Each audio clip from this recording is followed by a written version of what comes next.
Reaching the World Entertainment presents The Booth. Check us out every Sunday on WIIT 88.9 FM in Chicago, 2 p.m. to 5 p.m. Central Standard Time. Download that free app, tune in, and get the best sounds of the underground with The Booth. Oh, yeah, welcome back right here, another episode of The Booth. WIT 88.9 FM Chicago, yours truly, Rob Wade, DJ RTW, across from me, the man with the plan, the smoking man, Derek Smoking Jones. What's going on, brother? Got smoke coming out of his ears. Look at that. I'm trying to get the smoke out my lungs. I'm just trying to get the smoke out my lungs. What's up, Chicago? What's up? Hey, man, again, if you're out there driving around, hit your horns. If you listen to us in your cars, on your boats, wherever you may be, blow the horns and tell them 88.9 is the shit. So we got to let them know. You know what I'm saying? So make sure you get it out there, man. Much love to Chicago. And for our viewing audience, the world, much love. Thank you all for tuning in and staying loyal to us. Gotta keep sending a shout out to my boy Adam Reeves in the UK. What's up, Adam? You're going to be famous before you even get it. Everybody's going to be like, that's the Adam Reeves guy. Okay. So we're going to talk about that. But we got Rex Racer in the house. He's going to be getting it in on the ones and twos. That's right. We got Tony Wildchild coming in, our resident DJ. We got Black Thor on the cameras, and he's going to hit the ones and twos. And we got my boy Alan Campbell. So if you all are interested in acting or anything like that, you want to be actors, you think you got the skills, you think you got what it takes, man, Alan going to tell you how to do that. You know what I'm saying? You know, because you don't have to be beautiful and glamorous to be an actor. You can look like a torn gym shoe. You know, they look for people like that. Remember? You know what I'm saying? Hey, they need all kinds out there. Right. You know, well, remember that scene with Jamie Foxx? I love that, man, when he was working with the Oriental guy, and he was like, yeah, he said, what's going to be my job?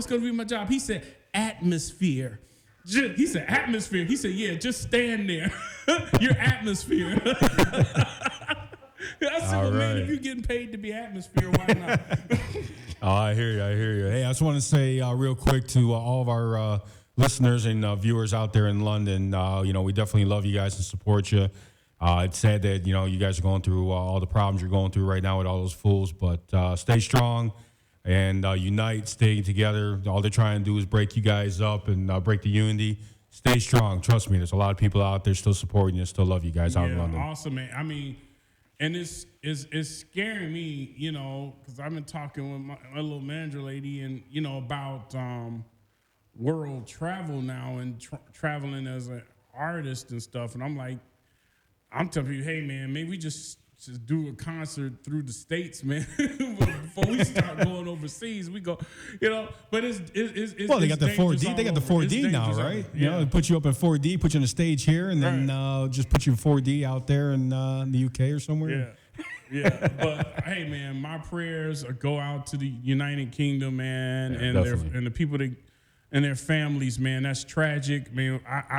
I don't know why. Well, I know why. We're just in one of those times in our world, man, where people just are not loving and respecting each other, man, for differences of opinion, values, or whatever. And then some people are just evil, man, and they just want to see people hurt because they get a kick out of it, But hey, God is still real and good, man. So prayers go out to everybody. Oh, definitely.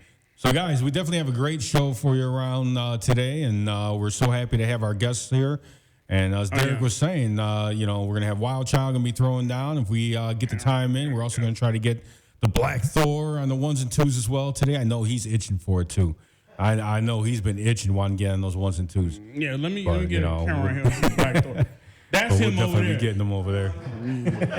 Yeah, that's the pepper and the grits right there. I'm telling you. You understand? That's the pepper and the grit. I just want to say a real quick shout out to Net from Skechers. She helped me out the other day, trying to get some new shoes for the wife and trying to be nice and everything and surprise her. And I was completely clueless. I didn't know what to get. And I just want to say much love to Annette. Hopefully you're listening to the show today. Thank you so much for your time and effort and everything you did to help me out. So thank you so much. Oh, That was nice. Hey, I got to show the love, man. When people, actually take that extra step to help somebody out and, give that little respect, show them love. Him can't buy shoes. So, moving on.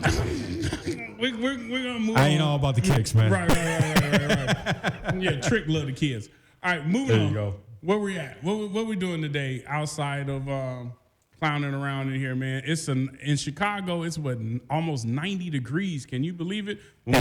I'm just happy and thankful for how many years I've been complaining in this studio about getting some air in here. This is the first summer, I have to say, we actually are cool in the studio. I mean, you guys, if you're following us last year and the years previous, you would see we were really drenched. We were sweating in here. And then you get up behind the decks and you're throwing down, and now you're exerting even more energy. We were dying in here. So we are very thankful to our administration to finally realize we need some air in here. So definitely thankful for that. Well, it just wasn't air. It was, Oh, it was terrible. It was terrible. I mean, some of those guests that come in don't even bathe and you're stinking. Right. That's what I was at. We're about to pass out. I mean, man. We need air conditioning and deodorant. We trying to respect our guests and not say anything about it, but we in here choking. We had to step out, the studio for a minute. There was some people in here, man. I felt like we just could have threw a whole gallon of Mr. Clean on them or something. Scrub them down. That'd be a whole nother show right there, man. Right. Just want to say much love to one of our residents, Jamie Jesse Velasco, showing love, checking in with us right now. Sherry, much love. Be safe in Florida. Hopefully you're enjoying your time out. I see Wild Child's finally coming up into the studio. We definitely got a lot going on. So much love. Cookie, I know you're out in Cali. Much love to Cali. Tommy, much love. My cousin, that's blood through and through. I love you very much. Connor, much love to you guys. But we're going to go to a quick commercial break. We're going to pay some bills. When we come back, we're going to have Rex Racer throwing down for you guys, giving that sound. So stick around right here on the booth. WIT 88.9 FM. Nearly 40 years ago, the Securities Investor Protection Corporation, SIPC, was created by Congress to help protect individual investors in the unlikely event of brokerage firm failure. Today, the SIPC is looking to investors just like you to help us modernize the way we do business. SIPC wants your input to make sure that it does even better in the next 40 years. It's easy to send your comments and suggestions. Just log on to sipcmodernization.org. Find your topic or create a new one. Tell us what you think. That's sipcmodernization.org. Do it today. Help us shape the future of the Securities Investor Protection Corporation.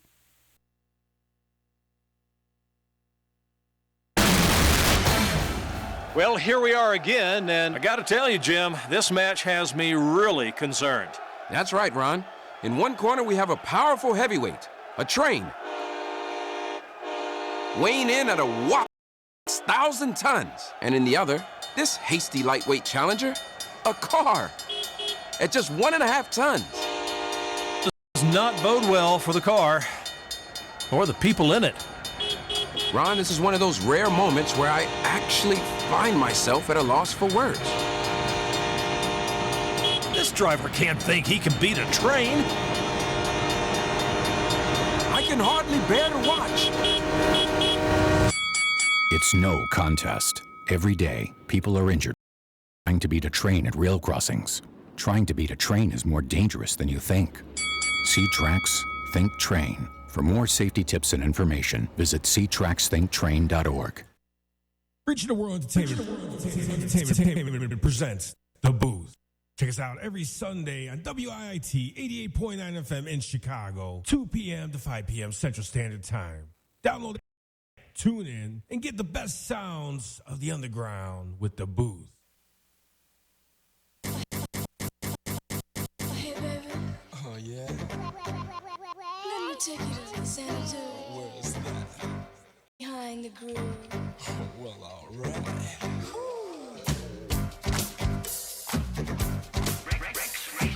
Hey, baby. Oh, yeah? Let me take you to the sanitarium. Where is that? Behind the groove. Well, all right.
take care of my family, 'cause I gotta eat, and I got nothing in here. But when the weekend comes, I look forward to somehow. Music, 'cause I'm a house head, I'm a house head. Oh, yes I am.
My work is done, and I thank God it's Friday.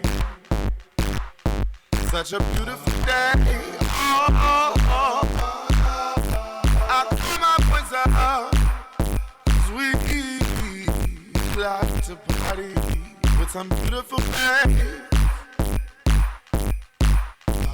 Yes, we do.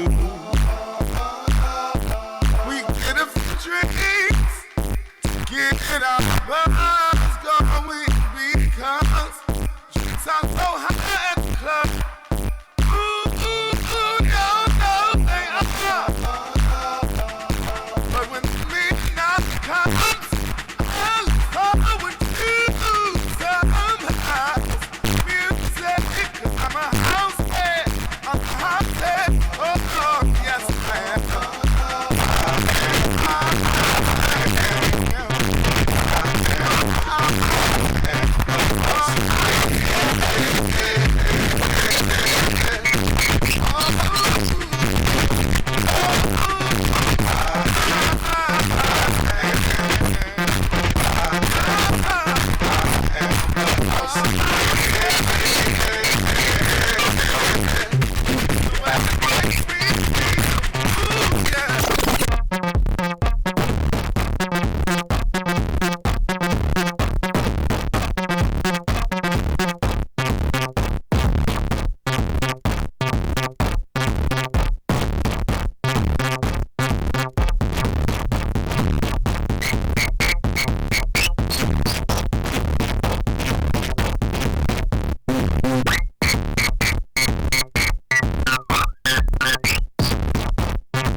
Darkness falls across the land. Midnight hour is close at hand. Creatures crawl in search of blood. Terrorize your neighborhood. Whosoever shall be found without soul for getting down, stand and face the hounds of hell, rot inside the corpse's shell.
battlefield, there's a saying America's military men and women live by.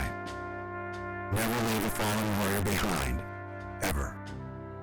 Off the battlefield, Wounded Warrior Project operates with the same goal. We leave no warrior behind.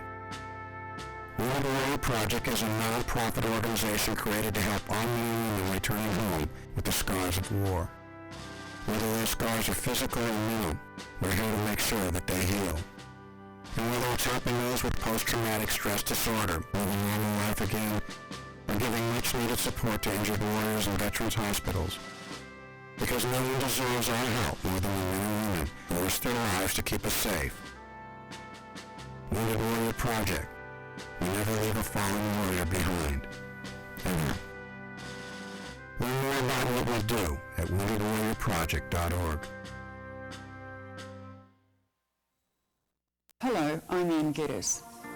Every 2 seconds, somewhere in the world, a baby is born too soon.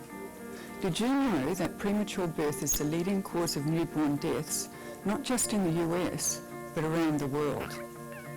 With each week these precious babies stay and thrive in the womb, the risk of disabilities is significantly reduced.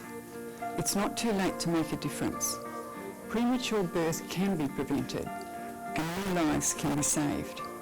The March of Dimes has created a network of maturity research centres developing new treatments that will assist in making a difference. The March of Dimes continues to work with parents, the medical community and governments to bring improved prenatal care to mothers and their babies. Give every newborn the chance to be born healthy. Join with me and the March of Dimes. Take the first step. Visit marchofdimes.org.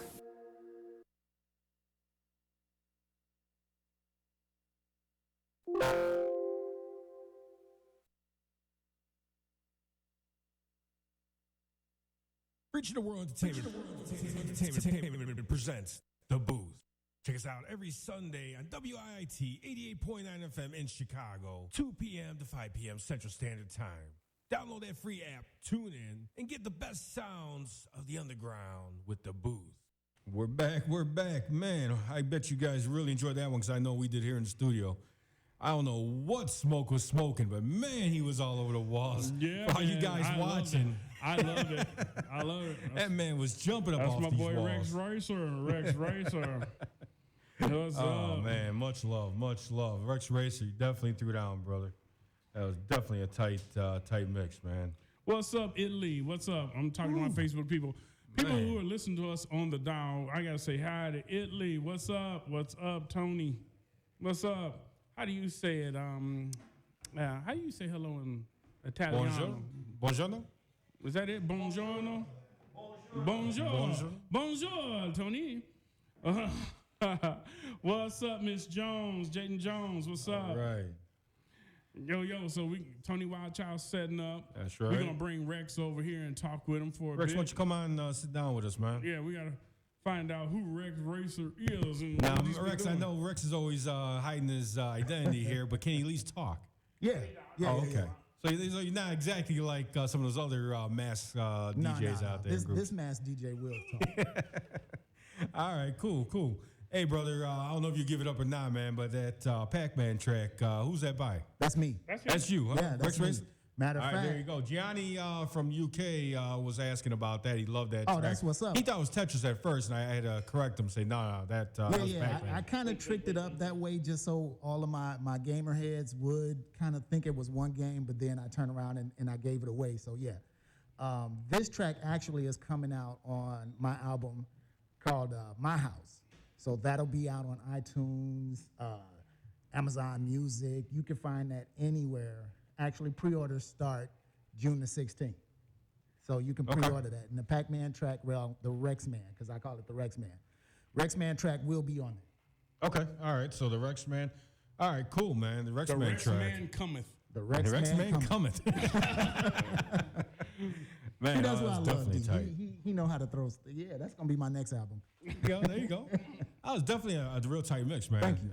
Really, I really it was a nice change. Y'all inviting me. When you threw in some of that hard rock, I seen a lot of thumbs up, a lot of love for that one. That's what makes me a lot more different than, because honestly, I was gonna go way deeper than that, but I only had a few minutes, so I could give a little taste.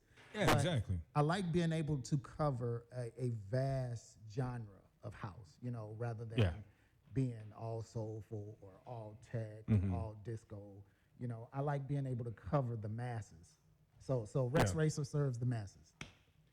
He serves. Wait a minute. Rex Racer serves the masses. The masses, not the mask. The mask is. The mask is. Oh, it's the mask is not the mask is. Not the mask. Not the mask on your face. The mask. No, not the mask is. On does everybody face. come? How did you get with the idea of the mask? Honestly, the mask came about. Was it from about. Dead Moose? Honestly, I admire Dead Mouse. So big up to Dead Mouse. Oh, it's Mouse, not Moose. Big ups to Dab. I love them too. But I used to dance as a kid, so I wore a mask a lot as a dancer. And that's just in case you messed up, nobody knew who really were. Exactly. Oh, but no. I mean, it was kind of my MO. It was my shtick. Okay, I got you. And I just never transitioned that into my DJing. So whenever I DJ'd, I didn't have the mask. And then I kind of got fed up with the whole scene, and I retired. And matter of fact, two specific people, Consuelo Jones and Crystal Candy Hardy, big ups for bringing me back out of retirement. Okay. They heard me banging at poetry nights. So I was doing that as a favor for friends. I'd come out of retirement just to do that. And I'm playing, at the time, I believe I was playing Born This Way or one of the two, or Hey Hey, one of those. And then they walked up to me and they said, only a househead would know about those songs. And I said, well, you got it. Well, we need to hear you in Chicago. And I'm originally from Gary, Indiana. And big ups to Sundance, too, because she made a lot of noise on the very first mix that I did on Club 106.3. And that helped to rocket Rex Racer even to today, you know, a lot of people who may not know who I am or heard of me, they at least heard my name. So when they do get a chance to hear me, and big ups to you guys again for having me on here, then they start to understand. Yeah, just give us our money. Pay us. Believe it or not, I got dissed so hard for the mask that my followers got upset for me. I wasn't, you know, I'm grown. We're about the same age. I ain't gonna tell that, but but the first real disc I got called a Power Ranger, and it was hilarious. It was. I was laughing my butt off. But my followers, my fans, and some of my true friends who knew who I was, you know, stood up for me. So that let me know right then and there that I was on to something. Also, big ups to Paul Johnson, because even before I decided to do this in the forefront, I inboxed him, and he was like, "Man, go for it." Well, I'm happy you said that, because that was one of the things I was going to ask you about. Did you catch any flack? Now, I'm not gonna put you on the spot as far as your age or anything. Yeah. But you know, there's a couple that have been doing the whole mask bit, you know, for some years, and this is before Dead Mouse. But you know, I was wondering if they ever called you out as a copycat, or you know, you trying to be someone else, or you know. But you were kind of stated that was your thing when you were dancing, even before all that. Right. So you already had that going for you. That was something that was part of you. Correct. When I was out there, you know, and big ups to House of Maddox and Phase 2, because these were dance crews that I danced against growing up back in the day. Okay. And so yeah, I've been a house head ever since. This thing just kind of transgressed, and then when I put the mask on for DJing, yes, it was exactly for what you said. If this failed, I could slink away and nobody would have ever been the wiser. Okay, all right. Oh, yeah, definitely that's wrong with kind of that. cool. When you think about it, maybe I should do that. You know, yeah, aren't you the dude that bombed that whole set? Exactly. I'm like, I don't know who you're talking about. I don't know what you're talking about. No, that wasn't me. No, that looks like you. That wasn't me. No habla inglés. You know, Derek, I mean, I don't know if you could play that off because of all those house shirts you have. I mean, you might be able to, because you just, you know, could wear the same one for a while, and then if it doesn't work out, lose that shirt. You know, you got about 1,000 house music shirts or something like that. Well, I could be a house music fan. You know, I could be a house music fan, you know, and stuff like that. I could say, well, you know, I just enjoy the music. I don't know who that ratchet Derek Jones is. I never heard of him. My name is J. Pierre LePleur. So, Rex, let me ask you, you know, about the producing aspects. I know some of those tracks you actually produced yourself, or was it all of them? I did. Well, a great majority of the ones in my set I did. Yes. Okay, yeah. So that's what I was gonna say. So, how long you been actually producing? Almost as long as I've been spinning. Problem was, back in the day, I didn't have the resources to do so. I remember my first keyboard was the little Casio keyboard with the 4 yellow pads on it for my samples, and I was doing that back then. But I really mastered the craft after I bought my machine. So that was maybe 5-6 years into it. Yeah. All right. And it's been progressively doing a lot better. So it went from my first one being god awful all the way to what you hear now with Rex Man and Brink of Insanity, which I played today. All right. Oh, great. You know, other than the producing and being a guest here, what else are you doing lately as far as the DJ scene? Well, right now I don't have a home base or anything like that. I wouldn't mind it, but then again, with all that I'm doing right now, I just want to get around, spread my wings. My man here, since you were talking about doing acting, that was one of my passions growing up as a kid. You know, I didn't have to be the one with any lines. I just wanted to walk by the camera. So I can say, there go my 2 seconds. Atmosphere. Exactly. Let's say it together. Atmosphere. All right. But music has been and what's always driven me. I believe that true healing in this world is going to come out of music. It won't come out of anything else other than music. Yeah, no, I agree with you. You know, definitely the music definitely soothes the soul. And hopefully through our music, we can bring a little bit more peace and unity back to our streets. Oh, so yeah. that's what we definitely try doing. This year, and I'm with my crew, so I got to say big ups to DJs of the Craft. We're having our 5th annual Appreciation Barbecue in Dalton. Did you hold up 4 fingers? Nope. Oh, 5. Okay.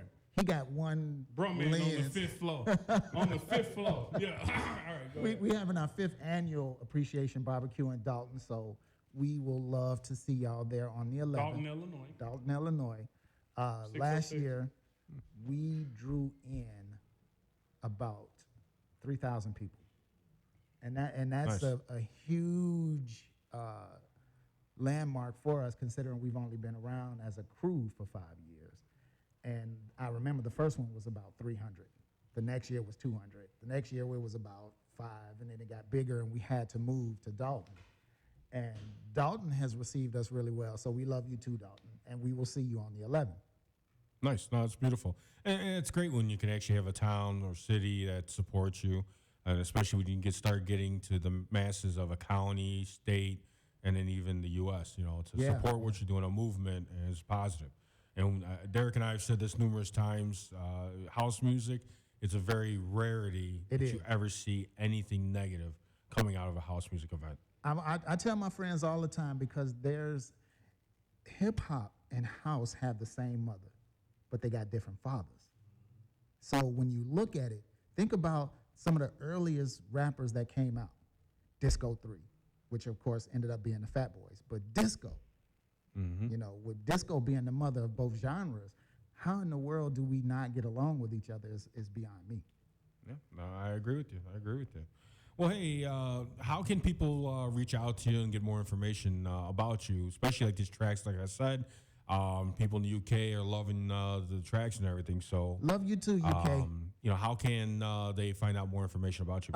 Hit me up on Facebook. So you get into Facebook, Rex Racer. That's with 2 X's, REXX Racer. I'm also on SoundCloud. You can hit me up there.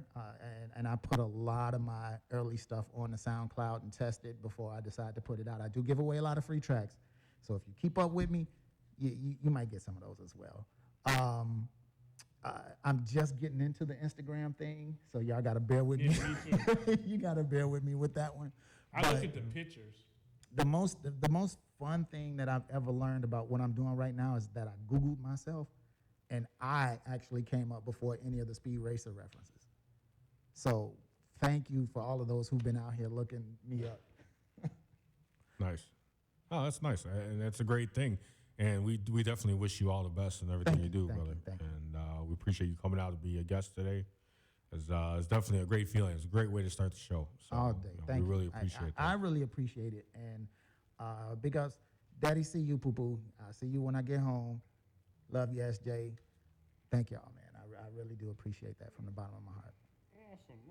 So what would you say you have going for new DJs coming in and all that good stuff? I mean, what's your final advice? I would say be yourself, because the biggest critic besides yourself is going to be other DJs.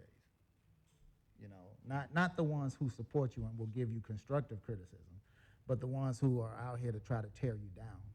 Be yourself, be true to you, be true to your music, and be true to your followers, because those are the ones that's going to keep you grounded. I hear a lot of DJs say, well, I'm in a soulful mood.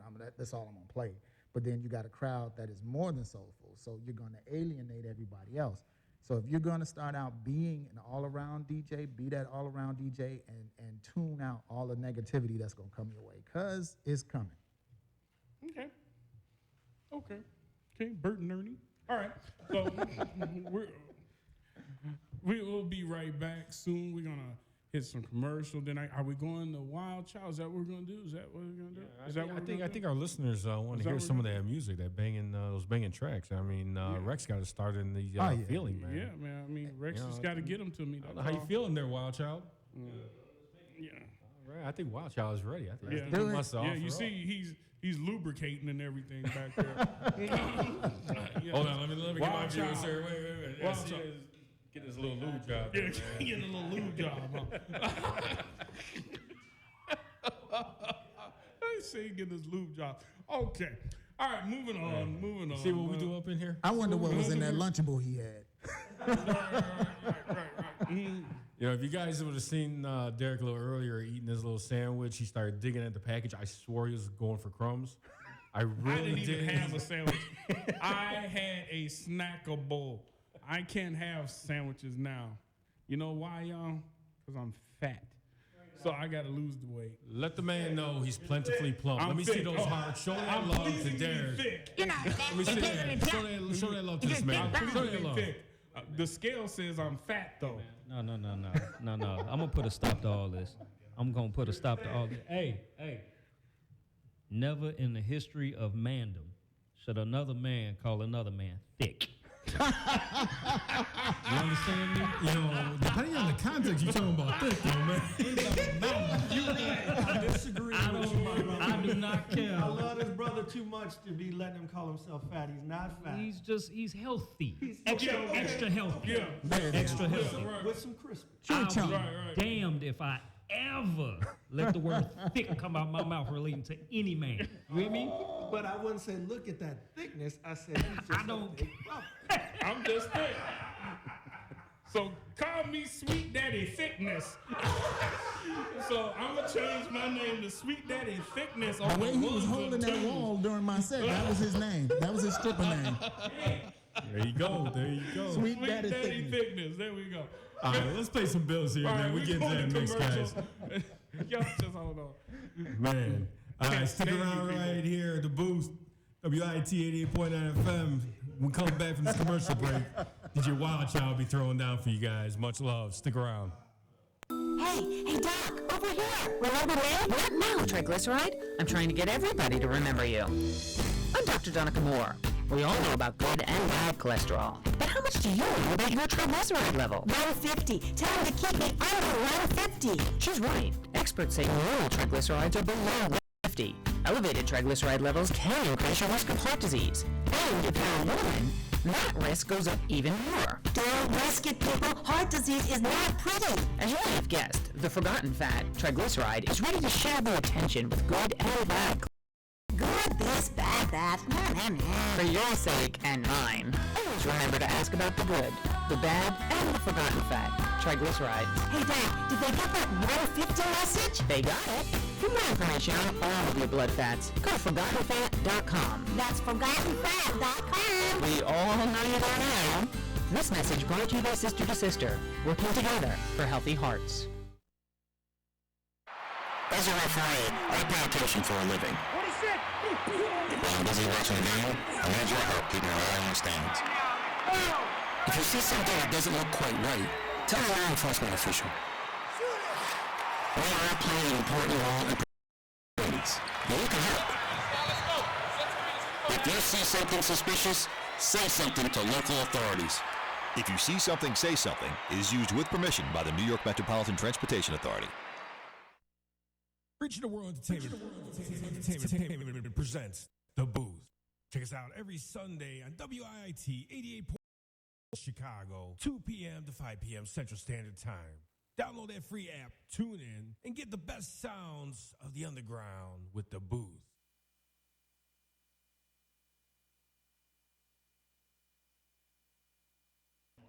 Oh, man, looks like he ain't up on it. I don't know what's going on.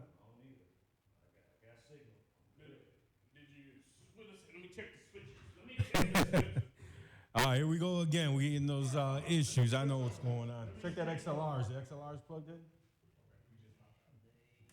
There you go. See? This is our tech guy. Oh, hold on. I want all you guys to see it. That's our tech guy's fault right here. See this? Right there. That's Black Thor. Black Thor. He ain't on top of his ones and twos. So he's messing up the music for you guys up in here. Man. All right. We're going to try this again. Man.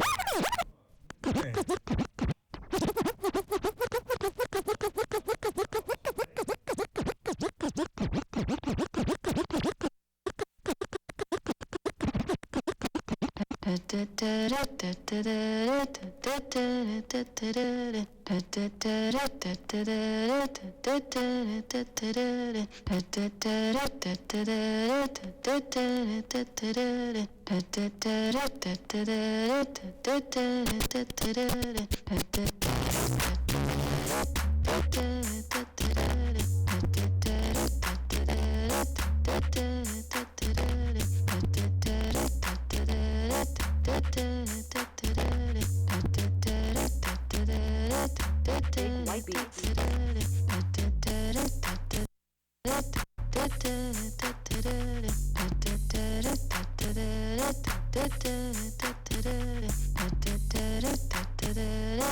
I'm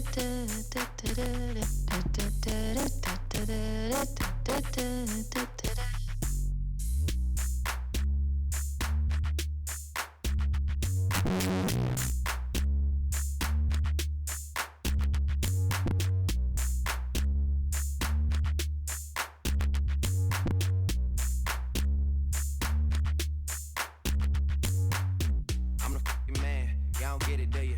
Type of money, everybody acting like they knew you. Go uptown, New York City, some Spanish girls love me like I'm out with Duda. Tell Uncle Luke I'm out in Miami too. Clubbing hard, fucking women, they ain't much to do. Wrist bling, got a condo up on Biscayne, still getting brain from a thing, ain't changed. How you feel, how you feel, how you feel? 25 sitting on 25 mil, I'm in the building and I'm feeling myself. Rest in peace, Mac Dre, I'ma do it for the bay, okay? Getting paid, we'll holler whenever that stop. My team good, we don't really need a mascot. Tell Tune Light One, pass it like a relay. YMC and B, you more YMC. Me, Franny, and Molly Mall at the cribbo. Shot goes out to Nico, J, and Chubb, shot to Gibbo.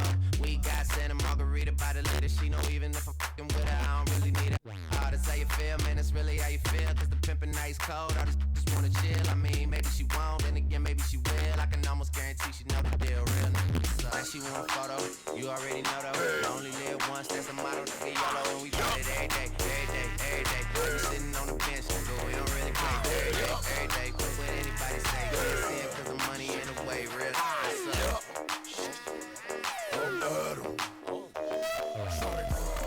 On the floor wide open, eat so much they call it Billy Ocean.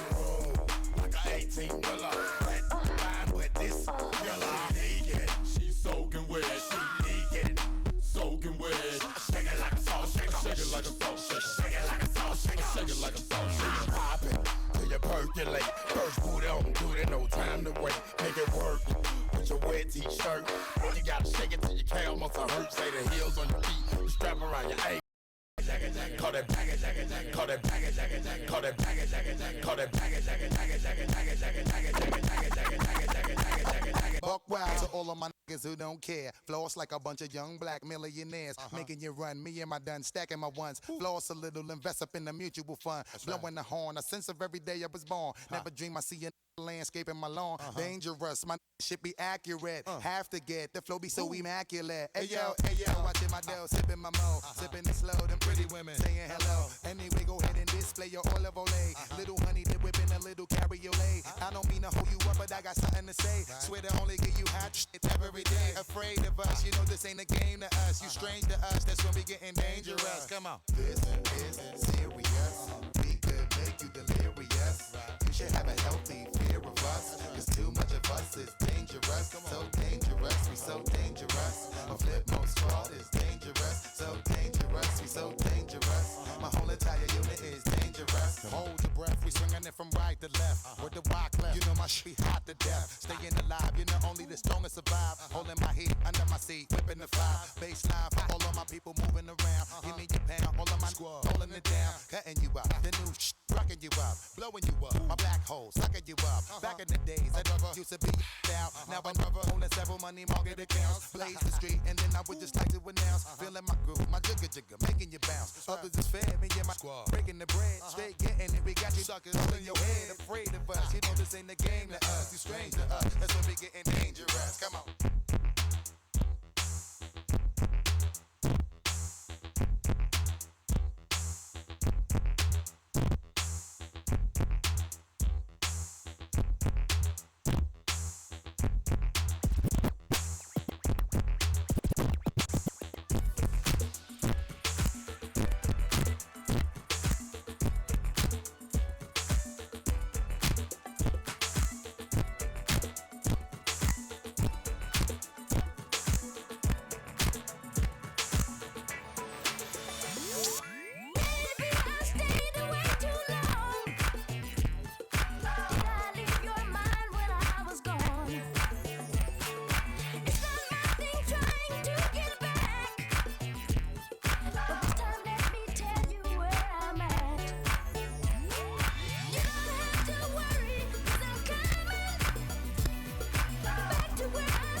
win.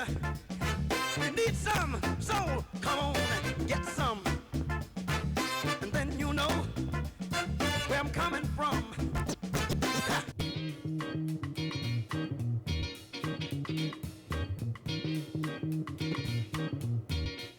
Oh, mama, come here quick and bring that licking stick. Mama, come here quick and bring that licking stick. Mama, come here quick and bring me that licking stick. Horns, mama, come here quick and bring me that licking stick. Mama, come here quick and bring me that licking stick. People standing in a trance. Rock steady, baby, that's what I feel now. Let's call the song exactly what it is. Step and move your hips with a feeling from side to side. Sit yourself down in your car and take a ride. And while you're moving, rock steady, baby. Let's call this song exactly what it is. It's a funky and loud I'm feeling. From left to right. What it is I might be doing. Just come to dance all night.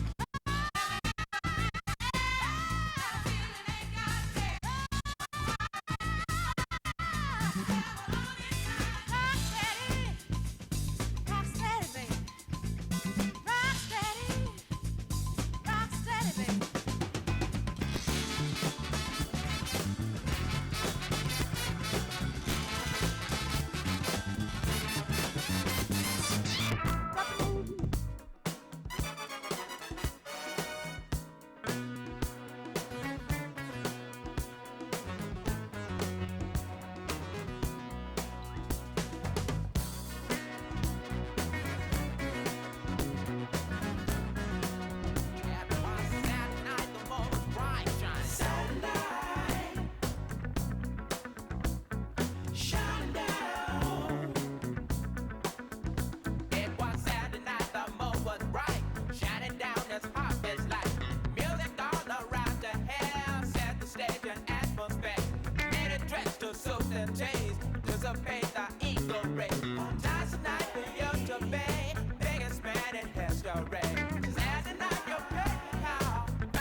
everybody, shake your body. We don't ill, we chill at a party, keep a groove that's sensual, three-dimensional, unquestionable. The lover is professional. Got a category, my own, and I'm the president. Don't be alarmed, but I'm sewing up the resident with my particular style particular, extracurricular, smoother and trickier. Throwing up lyrics like you throw up a flapjack. You're a chicken McNugget, and I'm a Big Mac. Brainstorm soloist, having Coca-Cola was doing very well, cause I took the right road to this. Maker, undertaker, record breaker. Get up on the floor, do the heavy D shaker. Started with the power, and I'ma end it with the bang. The bang, the bang, the bang.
You're rocking with the kid, DJ Wild Child.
till there but us. Girl, when you dance, there's a magic that must be love. Just take it slow, 'cause we got so far to go. When you feel that heat, and we gonna ride the boogie, share that beat of love.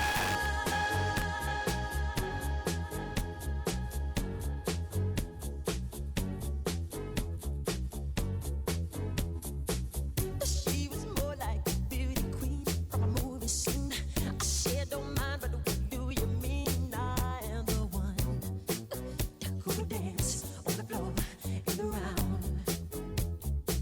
She said, I am the one who would dance on the floor and around. She told me her name was Billie Jean as she crossed the scene. Then heavy hair turned with the eyes to dream of being the one who would dance on the floor and around. People always told me, be careful what you do. Don't go around breaking young girls' hearts. And mother always told me, be careful who you love. Be careful what you do. 'Cause the love becomes the truth.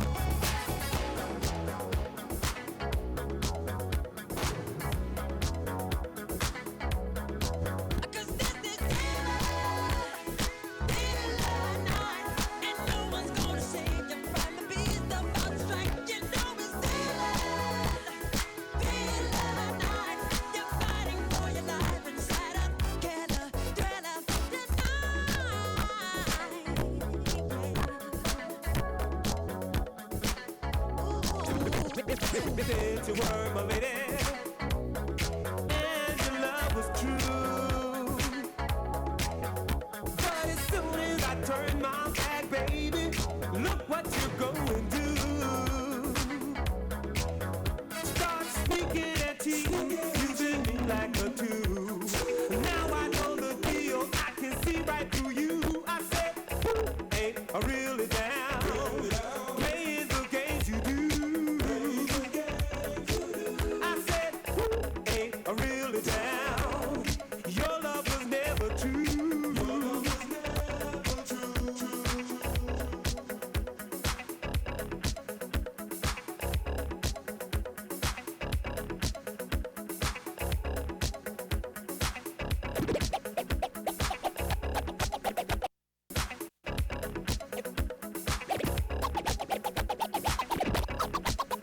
Hit it.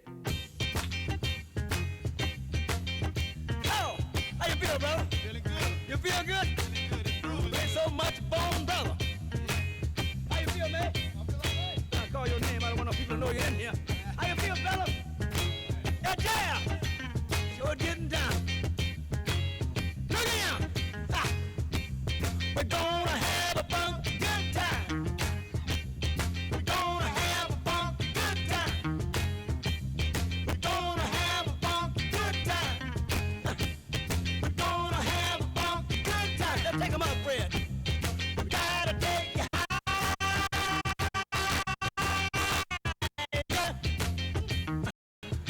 Oh!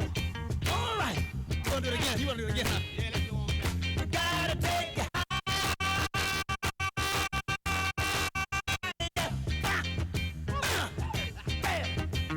Brother, now I want everybody, let's Fred blow about 2 choruses, and then I'm gonna wave you in. Let's go and do that. We get this now, all right? I'm gonna get the horn over there. Your James horn on me. Fred, can you take us higher? Take us higher. Fred! Fred! Fred! Fred! Fred! You hurt me every time I'm Fred. You gave me peace. You gave me grace. You put a smile on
America's service members and veterans are strong, forged out of bravery, sacrifice, and duty.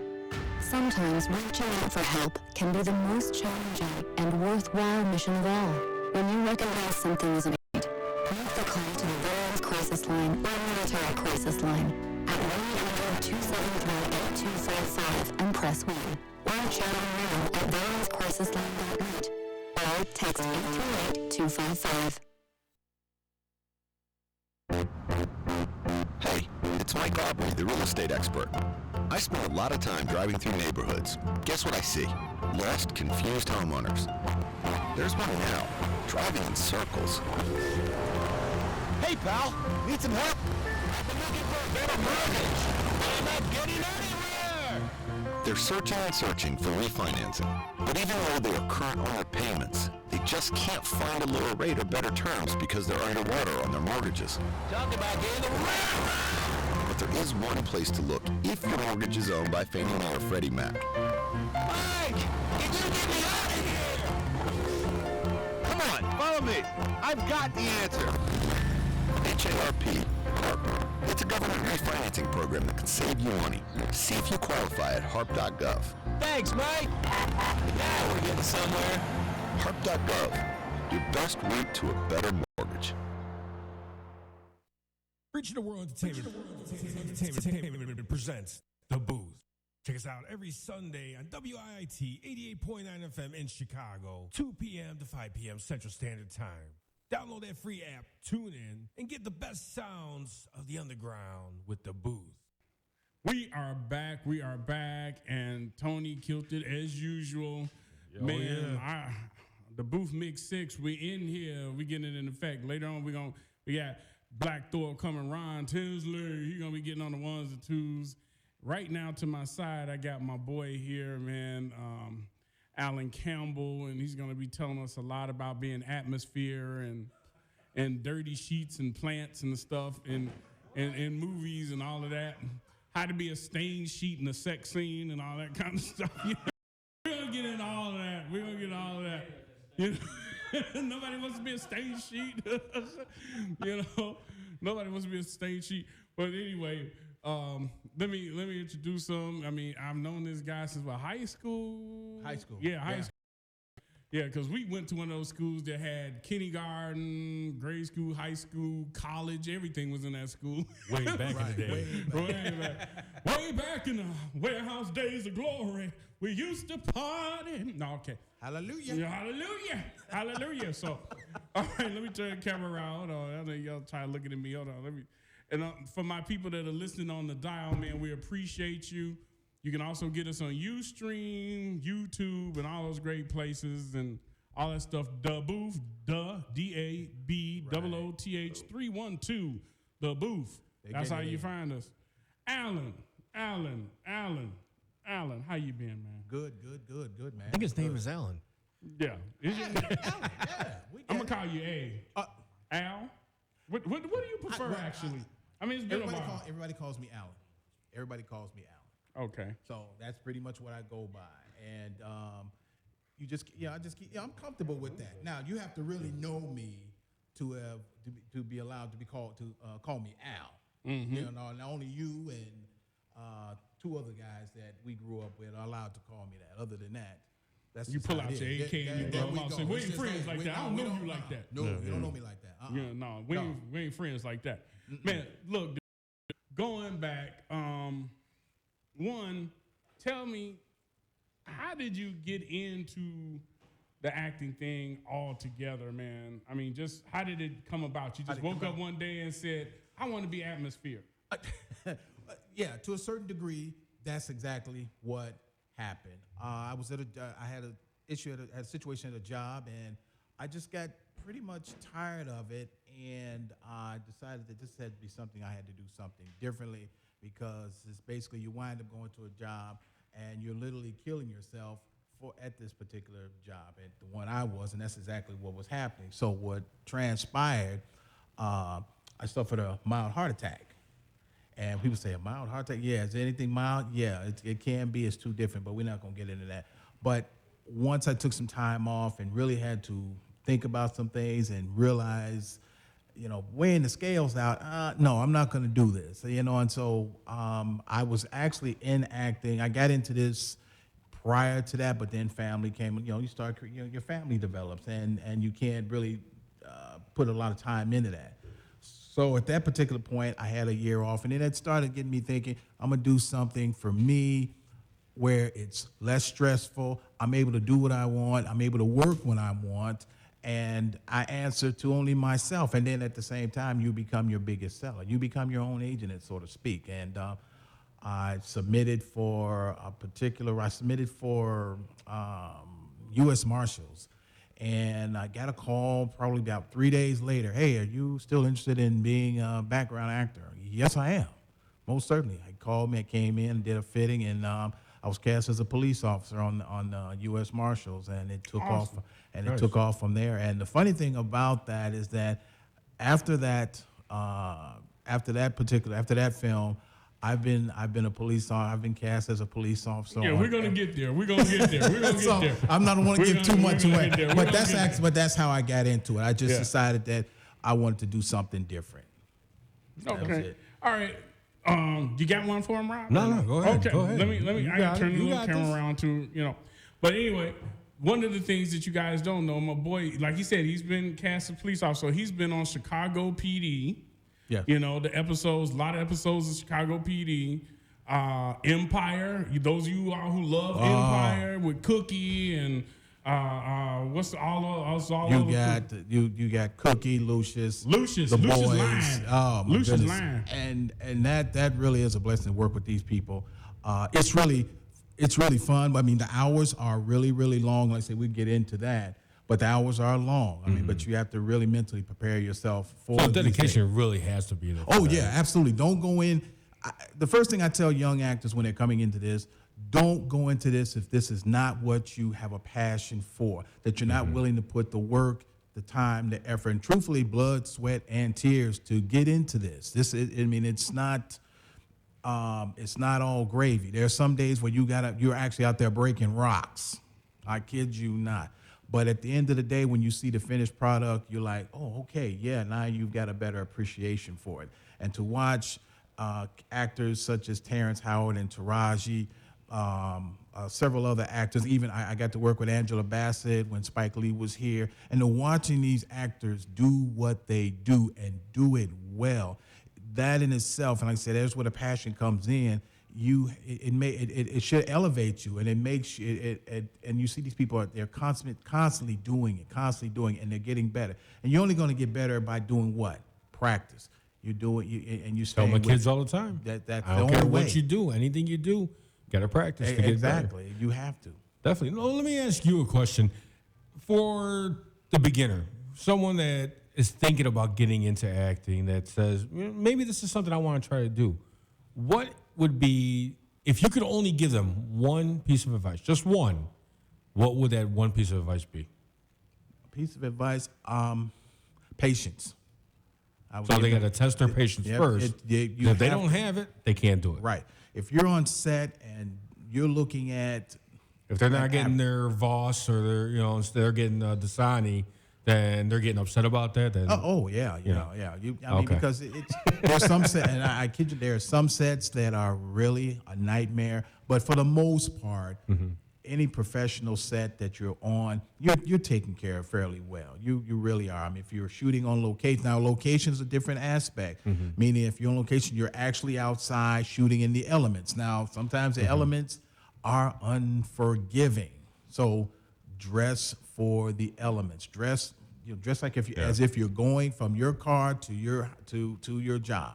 Well, it's funny that you say that too, because I was on the set for Doom 3 when they were shooting that here. I worked on that. Did you? I was there at the shed when they were shooting it over there. They were doing scenes, and how it was hot. It was summer, and they did a whole winter scene. They had the snow made. Yes. They pushed all this snow out. They had the Christmas trees out. And if I wasn't there myself, you'd swear it was wintertime in Chicago. I mean, the way they had it, it was real snow. That was real snow that they had, the machines coming out and pushing out. Yeah, absolutely. I mean, that's that's the magic of Hollywood. You'll see something and you're like, okay, wow, you should. And then if you were there, you were like, oh my gosh, that must have been really brutal. Now the flip side to that, where you're on location and you're shooting outside and it's supposed to be spring, summertime, and you're shooting in the fall, such as October, November. You don't have any coats on. So you have to really work at that, and like I say, don't look cold. And that's something that you really gotta mentally prepare yourself for. I did one film where we had to be in shorts, and it was the early part of November. We're downtown, so it's like a breezeway. It's like, okay, don't look cold. I'm trying not to, but that's the passion that goes into passion and patience and understanding of what you're getting into. Don't get into this business if you are not really vested or you're prepared to do what needs to be done. You're not gonna, it's one of these things where people get into acting where they want to get rich, or they say, well, I want to move to California. Well, here's the thing about that. It takes time. There's some people who it's about luck. There's some people who may hit it right off, and then there's some people who are struggling with this or get to this point. Now, some people that you look at getting to become SAG, there's an ups and downs to that too. If you're SAG, there are a lot of things that you can't work on except SAG projects, and SAG is the union. And see, with myself, with me being SAG also, it's some things I can't work on. So, but at the same time, there are things that I can work on. So it's a balancing act. It really, really is.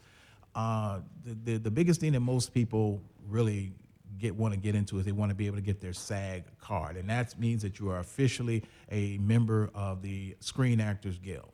Okay, it takes work to get there. Some people who may wind up getting it right away because they may have done enough work, and then pow, it happens. But then there are some actors that it may take them 10 years, it may take them 15 years just to get that card. There's the balance. There's the balance. It's a lot of and work. especially for those that take longer, you got to have that commitment. Oh, absolutely. Because if it's strictly just for that, and you're not getting it within a year's time, and you're still going, right. It says something about you. I mean, that you're there more than just quick fame and getting out. So correct. Where would they might go to start out? So let's say I want to be a beginner actor, and I just want to go. And I mean, I hear a lot of people say, I spent, $500 on my portfolio, $1,000 to get out my shot. And I went to acting school for 9 years and all this. And then other people walk in off the street and say, yo, I'm Jake. Oh, I like you. Come on. They'd be like, what? And that happens. Yeah. It's a lot of luck.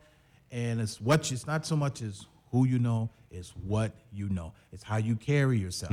There's a part in film for any and everybody. Like you said earlier, there's parts for even, and I say this jokingly, there are parts for people who are not the typical stone cut, just the chiseled face and certain features. Yeah. There are parts for people who are average, and 99 out of 100. That's really what you have. It's a lot of average people. A little bit, some people have to work at their skill. Even some of these people have to work at their beauty skills. But you learn to do that. But it's not about, hey, this guy is really handsome or this young lady is really pretty. Sometimes that happens, but most of the time, sometimes you can. And this is the craziest thing I've ever heard. Sometimes you can be too handsome because you're not believable. Sometimes you can be too pretty and you're not believable. They want someone in between to where they can relate to a person like yourself, someone like me, someone like Derek, okay? There are things of that nature. Now, for all you DJs, there's even roles for DJs because there are several projects like, for example, wait a minute. We see it all the time. Derek, don't we see it all the time? People up on the stage that are acting as DJs, making millions of dollars, pretending to DJ. They're acting all the time, aren't they? Merely acting. acting. Did you plug in that mixer? Exactly. No. Right. But where did they go? How did they get started? What you do, everyone has Facebook, or I want to believe that they do.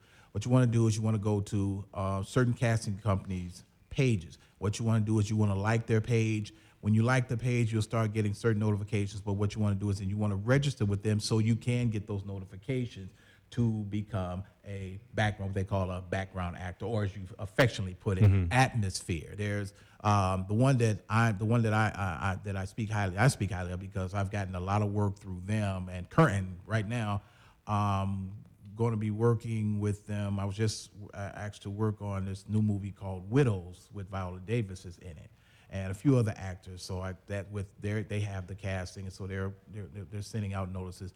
But that casting company is 4-Star Casting Chicago. That's the number 4 4-Star. That's number 4-Star Casting Chicago. The other one you can go to would be Joan Philo Casting, Darling Series. Darling Series and Joan Philo are one. You can check out Extraordinary Casting. What you want to do is that simply on Facebook, because this is what everybody. I'm happy you brought that up and actually told people where they can go for the real things. Because I want to ask you about the scam artists out there, and this is something I want people to know about, because I remember when my daughter was younger. She was asked to come out to do a screening for a new Disney show. I forget what show it was. And she went out there and she did her bit. She did her lines. They wouldn't let us in the room while she was doing it, when she was doing her videotaping. Then we got a call back for a Lifesavers commercial. And then the organization, and I'm not going to name names on this, but the organization out there said, your daughter is doing really well. Your daughter has a lot of talents, this and that. We'd love to get her put in. You have $5,000 to put in invest? And I was like, oh, okay, yeah, well, I'll call you later. Never did call him back. And right away, the light bulb went on. But I thought about all the parents that were there that want their children to be stars and, want them to have the best. And don't get me wrong, I wanted my child to have the best. I think she would have done good. Right.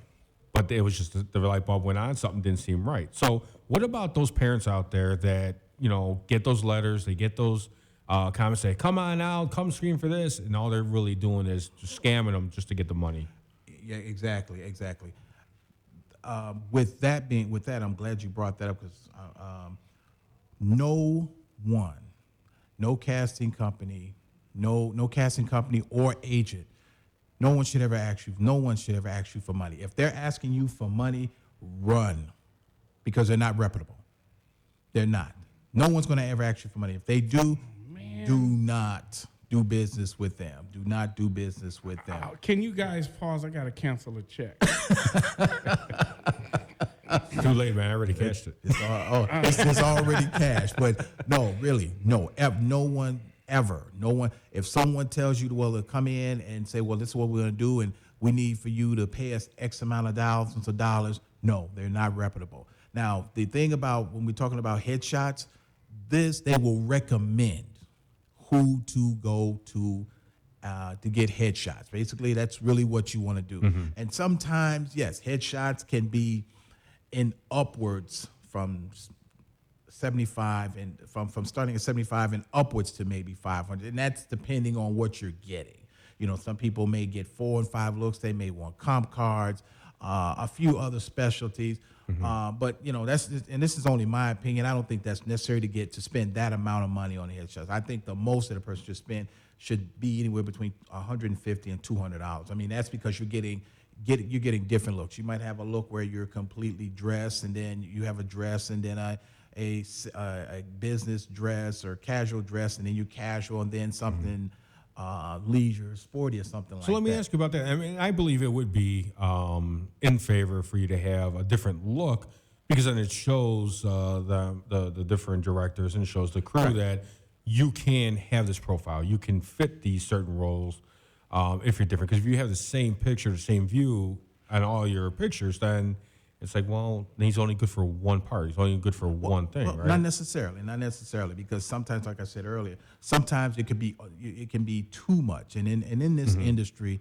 the famous word is less is more. Okay.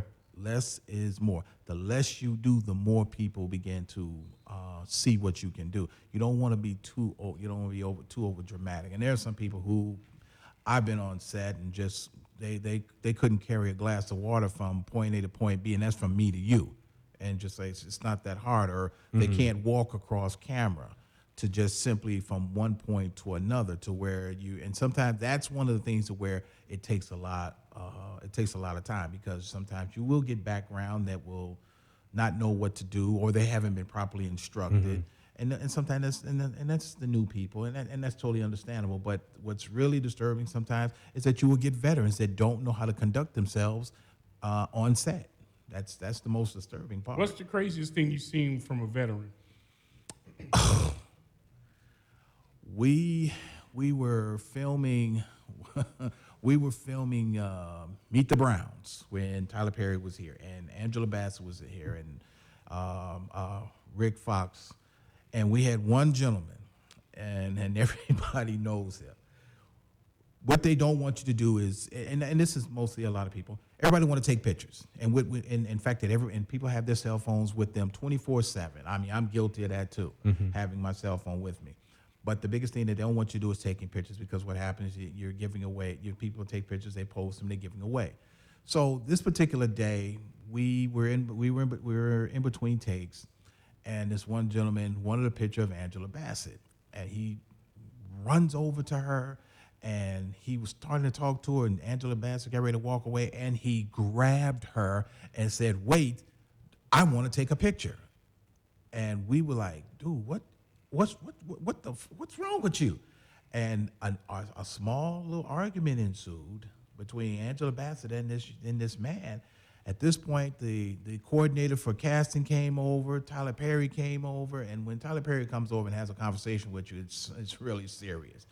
And from that point on, they made it clear that, hey, this is one of the things why they tell us, don't chat up the actors, don't ask for pictures or autographs, because sometimes it's not that they don't want to, it's that sometimes people will go overboard. The other thing I seen an actor get into, I seen a background actor get into it with an actor over political views, which we all know there's certain things you don't talk about in the workplace. You don't talk about religion. You don't talk about political views. It's We do here, though. Here, But when you have that, and it just and that's the fastest way. When you don't conduct yourself like that, or you have that type of altercation, that in itself will ultimately get you thrown off set. Possibly, you will be blackballed, and not only with that company that hired you, but all companies, they talk to one another, and so it'll trickle down to, hey, don't hire this guy, don't hire this woman, don't hire this person. There's some things that go on set, but that's just really hilarious, and but for the most part, and from my experience, and I say that from my experience, it's really fun to do. I wouldn't trade this for any other job, truth be told. I enjoy what I do. Now, how much training have you gone through as far as like classes and stuff like that? I did. To help yourself. I did a class. I did a class in college. I did a class in college, and then after that, I never really stuck with it. But then as I got back into it, it just some of the things came back to me, and then there's just certain things that what I do as an actor, I try to look at the character that I'm playing, and as I said earlier, a lot of characters I wind up playing, I'm a police officer. So it's taking you can take a class, or you're interacting with police officers, and then I have police friends. I have friends that are police officers, and so conversating with them, watching their mannerism, and basically conducting yourself very simply. I'm a stickler for the uniform. You put a uniform on, that's who you are. I'm not. When I go to set, I'm not Alan Campbell. I am police officer number 6 on this particular project, and that's what I mean. I'm in character from the time that from the time that I get there to the time that I am released, and it's bode well for me, because this is pretty much, if you see me on TV, you will see I'm a police officer. Yeah, I got to admit, some of the cop shows, I just shake my head at the way they're casted, I guess, or the way the whole demeanor is. But I got to say, Chicago PD is one of the best I've seen yet. The roles, the way they portray. I know a few of the actors personally who are retired police officers that act in it. So I think having the police influence on, I'm sure, helps as well. Say, well, okay, we're not New York PD, we're Chicago PD, so we act in this manner. We do this, we dress this way. versus somebody in Detroit or New York or somewhere else where they have their own clique. So it really makes it more real, more believable. Yeah, and it helps when you have and on Chicago PD we have a real police officer consultant. This guy he's the real deal. This guy is, and he's one of the guys that trained a lot of us to really to have this particular mannerism, how to go through a door, how to hold our weapon. It's a lot of people that didn't know, and one of the things that you will know, and sometimes you can pay attention to some people that are police officers and others that are not, and you'll see a guy come across set and he'll be holding his pistol like this, and it drives me up the wall. It's like, no, that's not what we do. We don't do that. We don't even no, we don't do that. And sometimes one thing when you're trying to convey that, when one actor is conveying it to another, sometimes they get a little snippy. And you're just like, yeah, like DJs, yeah. You don't want to hear that. And but he's really good, and he's definitely a stickler. He will, before we start rolling 1 minute of film, he'll look at all his coppers. We'll be doing a roll call, and he'll be looking at everyone. Okay, you need to fix this, and this, everything. I mean, from how you're wearing your hat to how your vest is on, how your duty belt is on. What shoot this is the guy. Just like morning inspection. Yes, exactly. Because he's very passionate about what he's doing, and Chicago PD is one of the best shows. I mean, and that is the crew is these guys. I mean, from Jason Leroy, who is really, really cool, really, really cool. I've gone to a couple of events that he's held, but these guys, all of them, they're tight knit, but they're really approachable, conversational, and you have to keep but at the same time, you as an actor, you have to also maintain a level of professionalism. We're here to work. Oh, no, I agree with you on that. Now, we're running down on time now, but I just want to ask, Derek said who was one of the hardest actors or worst actors to do it. I want to know who was the most friendly, like really down-to-earth actor that you've ever worked with. Because I hear there are some out there really, like Keanu Reeves, I heard. I mean, the guy takes public transportation. He takes pictures for people. So there's some that are really down-to-earth still out there. So who would you say that you've worked with that fits that role where they're really down-to-earth? I would have to say, everyone I've worked with, I would have to say Wesley Snipes is good. Terrence, Taraji, Jason Begay on Chicago PD. Those are a few that I can think of right off the top of my head. But for the most part, everybody's really, really good and really nice and really good to work with. The other guy, I almost forgot. I had a mental note in my head. Eamon Walker, who plays the chief on Chicago Fire. He is the most pleasant person that you've ever want to work with. I mean, not to throw everybody else off, but no, they really are but he's really, really nice. It's just so many. It's like we don't have enough time. And I think that really helps. I think when you have someone that you can work with alongside like that has that top role, and it makes it so much easier to do your job. Some of them will even give you. Some of them will even give you tips that, hey, they'll throw something to you. Lawrence Fishburne, when I worked with him, the question was asked to him, how do I get into this, or what's the best way for me to really hone my skills? And he told us all. He pulled us all together, like we were like like the great teacher. And he pulled us all together in this room, and he said, do stage acting, because with that it gives you a little bit more range, and then at that point also too, when you mess up your lines, you have to keep going, film, cut, go back to one. But it's just like there's so much to go into, and I know we're running on our time, but it's if you're going to get into this, I can't stress this enough, that you have to have patience, and most of all, be professional. Be professional. If you're that guy on Empire pushing a broom down the hallway on set or the studio, be the best one. Be that guy. Because you don't know where that can take You you. don't know where Right, that can right. take you. Exactly. I love that broom sweeper. We gonna make him a star, and that can happen. You got real quick. You got a political show or something you do now? Right? Oh yeah. Not to forget, I also have a radio show. It's called The Chronicles of Ron. It's on iHeart Intellectual Radio Monday nights at 9. So check that out. What we get into a lot of everything about everyone, any and all topics. Nothing is off limits. So tomorrow night's show is gonna be really good. So check out The Chronicles of Ron tomorrow night, 9 p.m. iHeart Intellectual Radio. Beautiful. Sounds great. Well, thank you again for coming on the show. We appreciate all the information. Not a problem. For all of our listeners and followers out there, how can they follow you and keep seeing what you're doing?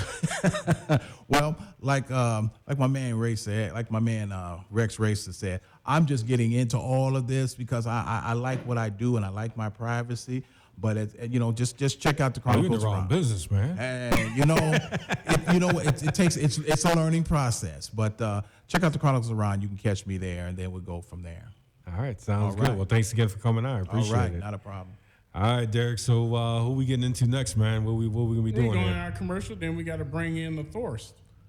Black Thor. I'm gonna watch out for that lightning, man. Yeah, It's gonna come down. And he lost his hammer. He's got a plunger now. There you go. Yeah. So we're gonna be getting in the mix after commercial with Black Thor soon, and then he's gonna shake that plunger. Yeah, I'm sure he'll be shaking the moneymaker too, but that's all right. All right, so we're gonna get into the commercial break right here. You're listening to The Booth. Right here, WIT 88.9 FM. Stick around. My name's Michaela. I joined the Army at 17. When I got back from Iraq a few years ago, I became pregnant and ended up homeless. No veteran should ever face homelessness. The U.S. Department of Veterans Affairs is working hard to end veteran homelessness by the end of 2015. VA offers programs to help eligible veterans stay healthy, find a job, and secure or maintain safe, stable housing. With a simple call to 877-424-3838, specialists can connect veterans to the services and support they have earned, regardless of their branch or era of service. My life works now. I got help from VA, and now I'm on a mission to share these resources. VA is here to help. If you or a veteran you know is homeless or at immediate risk of becoming homeless, call 877-424-3838 or chat online at va.gov/homeless. On the battlefield, there's a saying America's military men and women live by. Never leave a fallen warrior behind. Ever. Off the battlefield, Wounded Warrior Project operates with the same goal. We leave no warrior behind. Wounded Warrior Project is a non-profit organization created to help our men and women returning home with the scars of war. Whether those scars are physical or mental, we're here to make sure that they heal. And whether it's helping those with post-traumatic stress disorder live a normal life again, or giving much-needed support to injured warriors in veterans' hospitals. Because no one deserves our help more than the men and women who risk their lives to keep us safe. Wounded Warrior Project. We never leave a fallen warrior behind. Ever. Learn more about what we do at woundedwarriorproject.org. The thought of my sons growing up without me inspired me to quit smoking. I talked to my doctors, and then I threw away all my cigarettes, ashtrays, and lighters. I started exercising instead of smoking. Staying away from alcohol when I was first quitting was key. I kept on trying, learned something each time. Do whatever it takes. No matter how many times it takes. We did it, so can you. For free help, call 1-800-QUIT-NOW. A message from the U.S. Department of Health and Human Services and CDC. I'm Judy Miller from Coal City. Meningococcal meningitis took my daughter Beth's life. My child did not have to die. Health officials recommend vaccination for certain adolescents and college students. Ask your doctor about immunization. A message from the National Meningitis Association. Entertainment presents The Booth. Check us out every Sunday on WIT 88.9 FM in Chicago, 2 p.m. to 5 p.m. Central Standard Time. Download that free app, tune in, and get the best sounds of the underground with The Booth.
I wanna come down.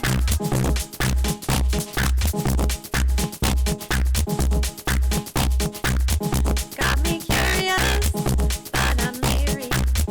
You're mysterious, and I'm feeling like you'll take me to the outside. You'll deflate me as I fall down from the sky.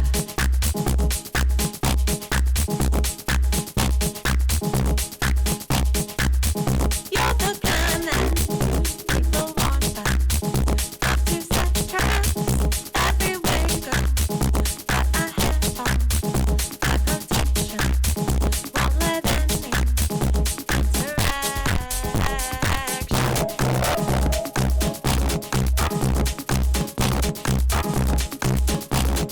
Better not let it get you. Better not let it get you. Better not let it get you. You better not let it get you.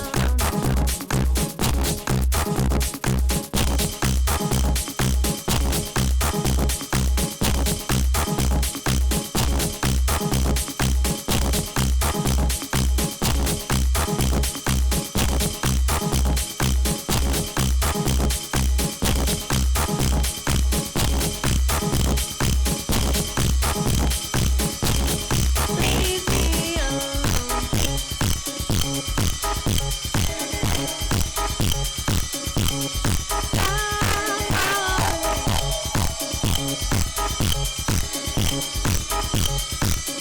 Won't you stop following me?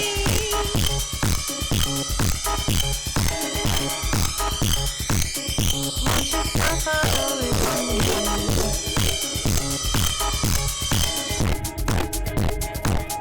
But you wanna come.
get ahead, you've got to be connected. And getting connected to the internet could mean getting a job, improving your health, and securing your children's future. Broadband helps me access my son's report cards and helps him with easy access to information. I want him to graduate and make something of himself. The National Urban League wants you to get connected. Call 1-866-765-9118 or visit changeyourtomorrow.org. Connect today. Change your tomorrow. This public service announcement made possible through funding from the America Recovery and Reinvestment Act, One Economy, and the BBOC. No matter who we are or where we come from, we all experience difficulties in life.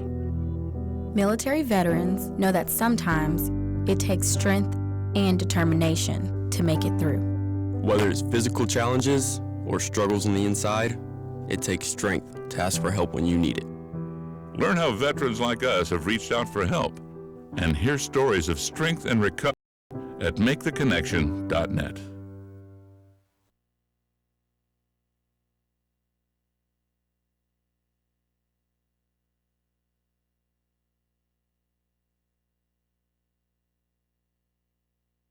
Reaching the World Entertainment presents The Booth. Check us out every Sunday on WIIT 88.9 FM in Chicago, 2 p.m. to 5 p.m. Central Standard Time. Download that free app, tune in, and get the best sounds of the underground with The Booth. We are back. We were just in the mix with Black Thor, getting it in. Black Thor. Is there a difference? I guess it is Black Thor, White Thor, huh?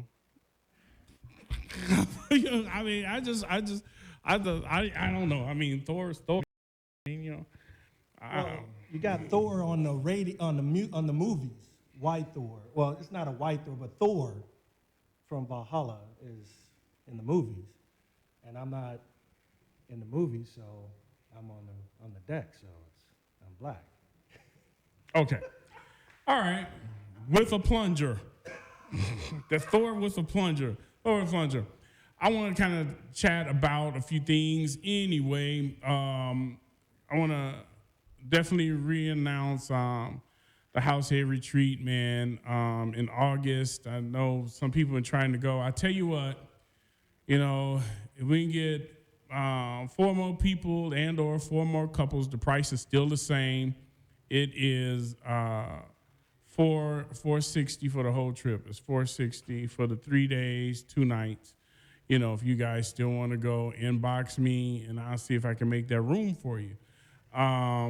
We got room for that. Or I can try and make room for that because right now we are full. But I mean, if we can get 4 more people or 5 more, maybe 4 to 5 more people to go, then we can make that happen. What we do is we tailgate down there. We all have a tailgate party all the way down there. We get in nice mansions down there and we spread out, and then we have fun throughout the weekend. Games, music, partying, competition against each other, a lot of stuff, you know. So it's a lot of, nice scenery, golfing, gambling, fishing, biking, hiking, ballooning. If you want a hot air balloon, I'm not getting in no hot air balloon. I'm around enough hot air. Yeah, right. I'm not getting on a hot air balloon, but we have that going.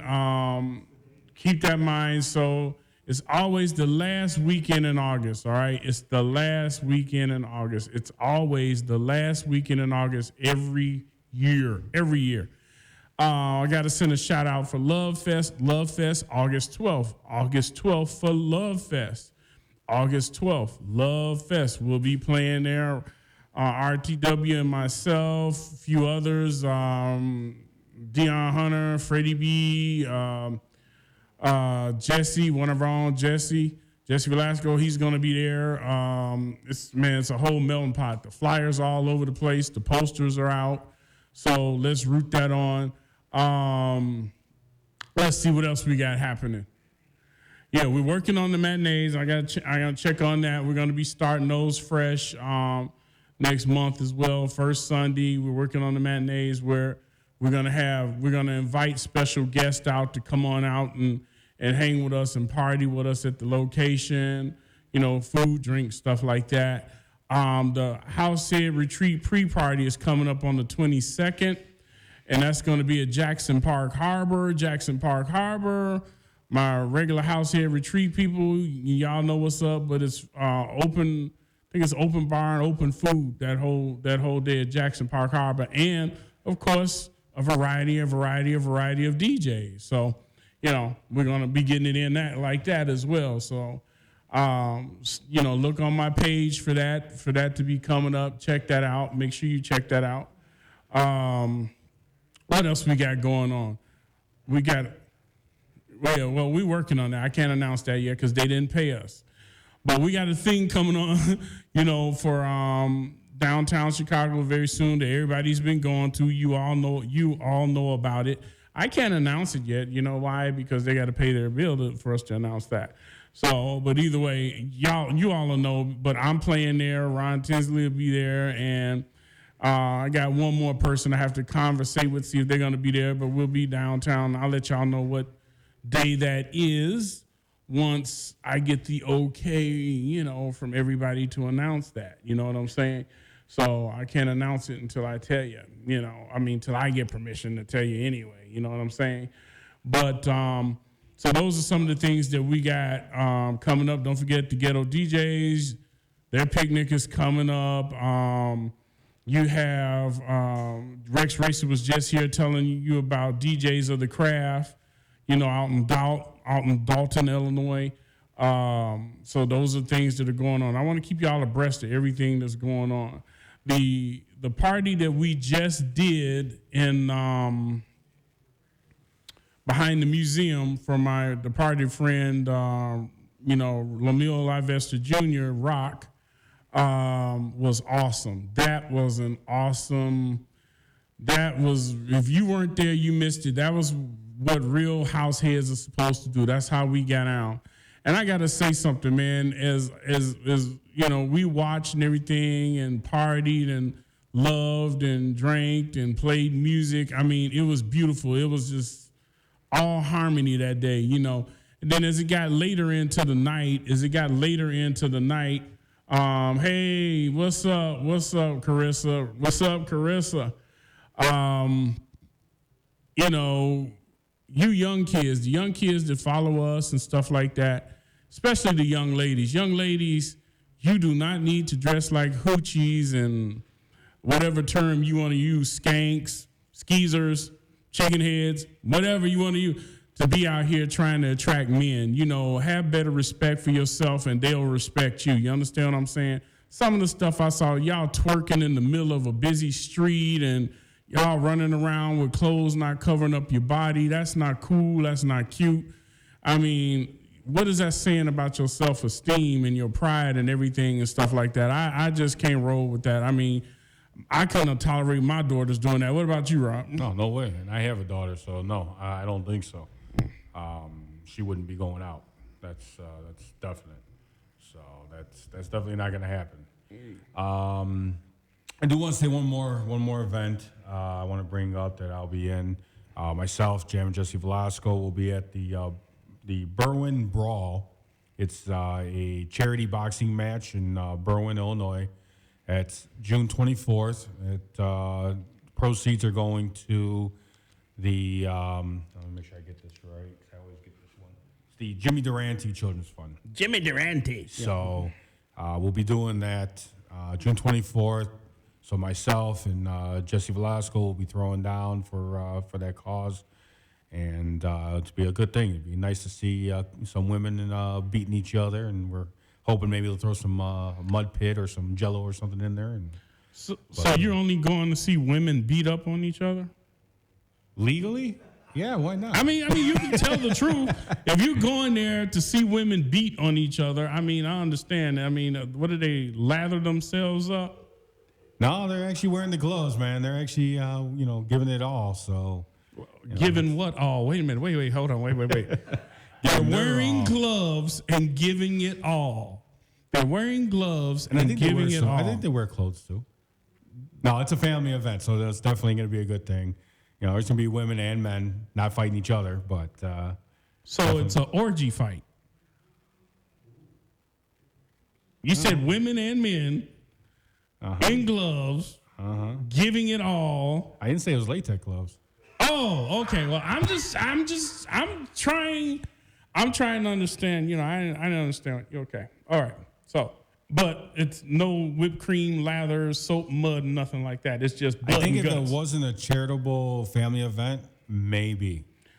Okay. Well, if it's family, it's peanut butter and jelly. I just had this vision of that song now, and no.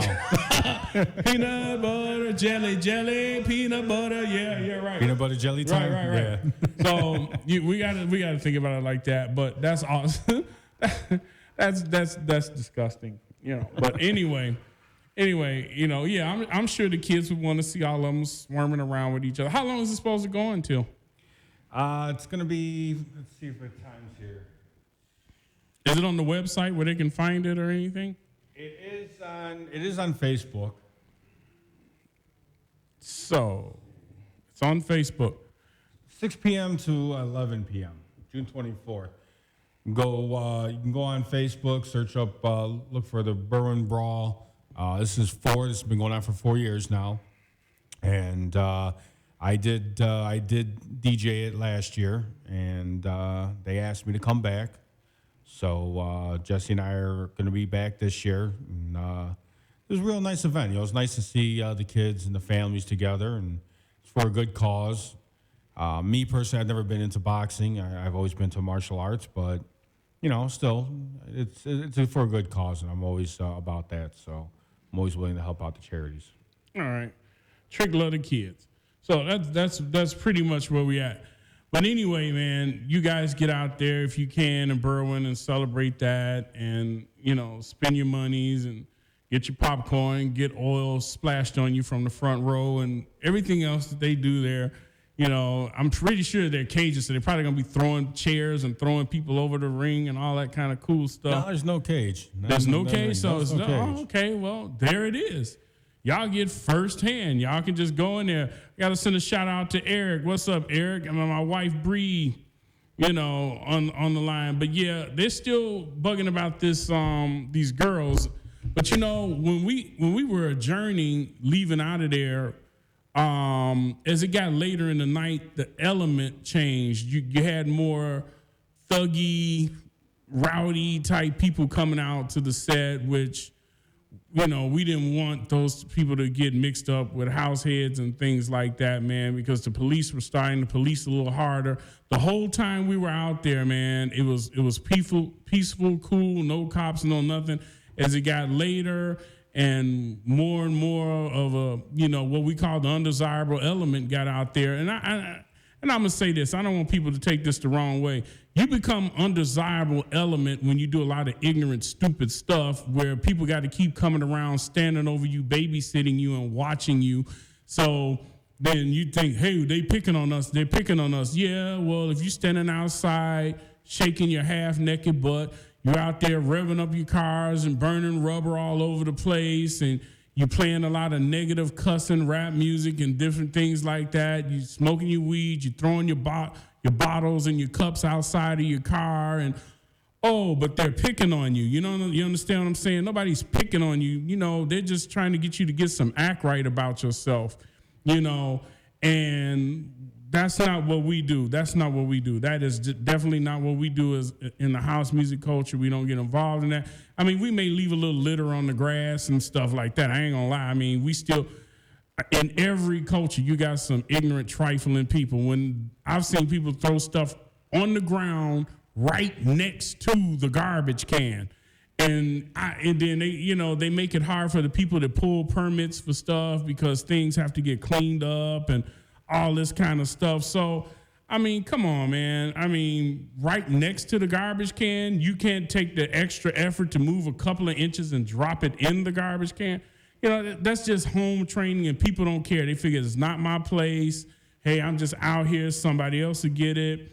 That's their problem. You know what I'm saying? Mm-hmm. No, you know, it's everybody's problem, because what happens is those costs come on us for permits.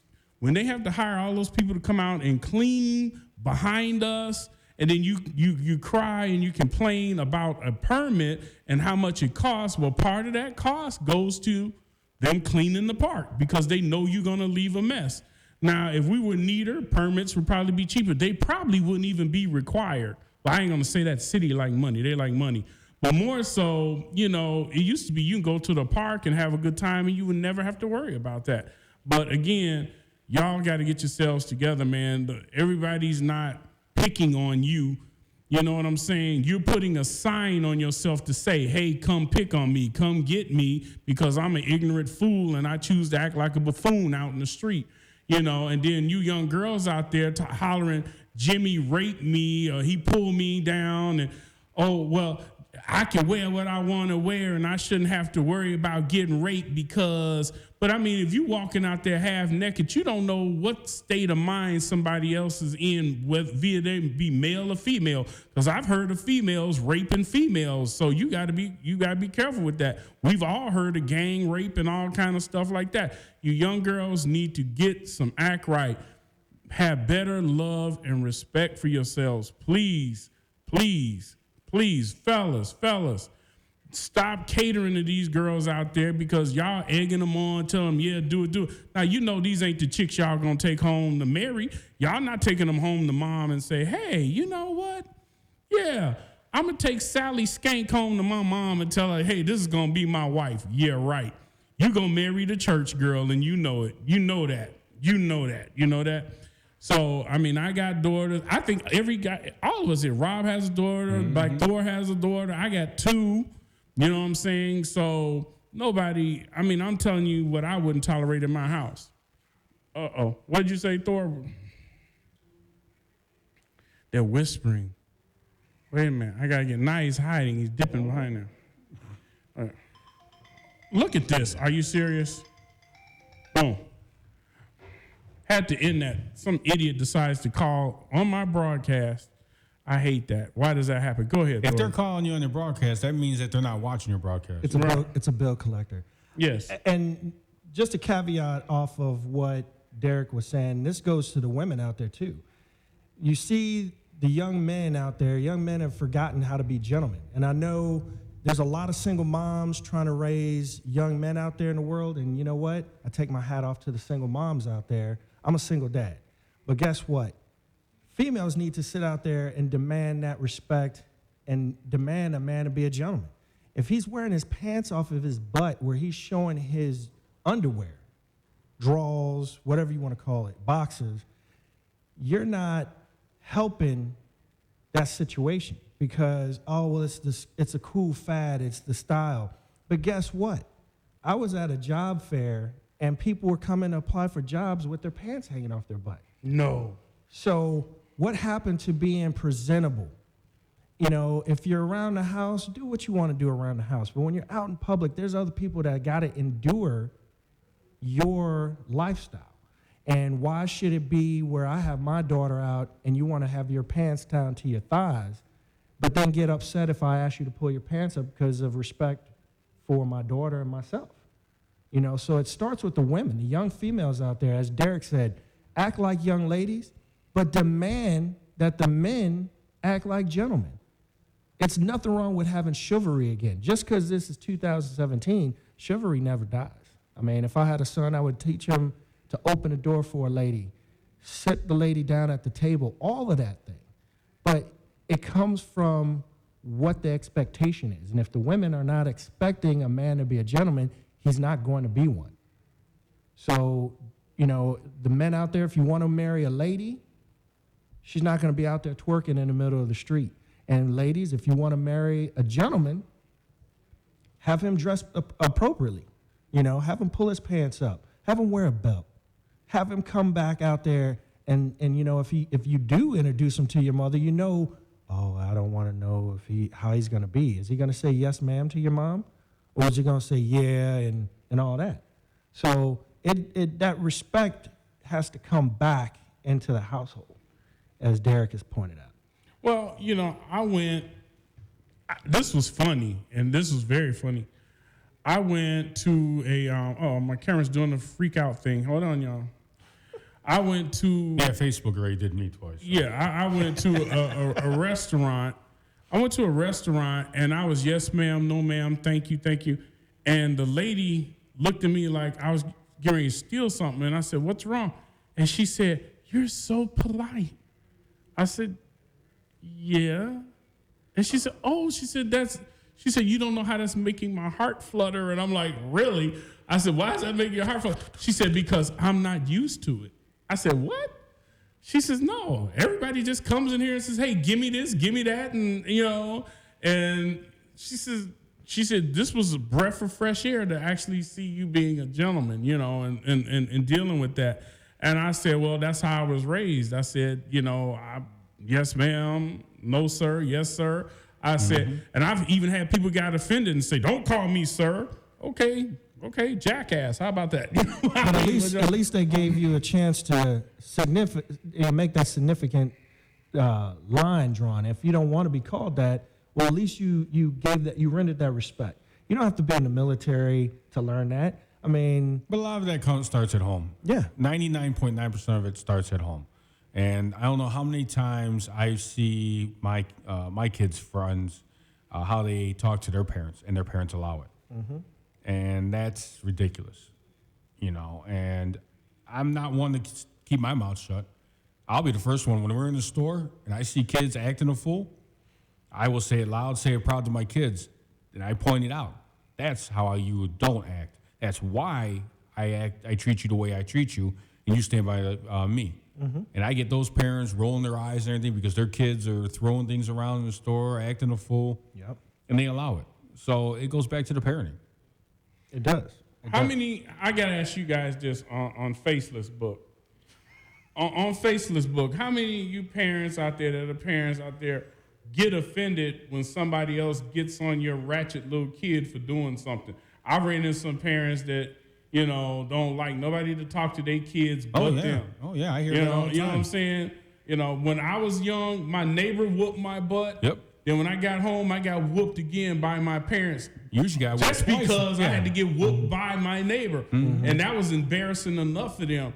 And I mean, I believe in that spare the rod, spoil the child. Yeah, my kids already know it. I don't know how many times when we go in to meet the new teacher, you know, beginning of the school year or something, and I will tell the teacher, you have a right. You got an old pointer stick. You got the chalk holder extender. Use it.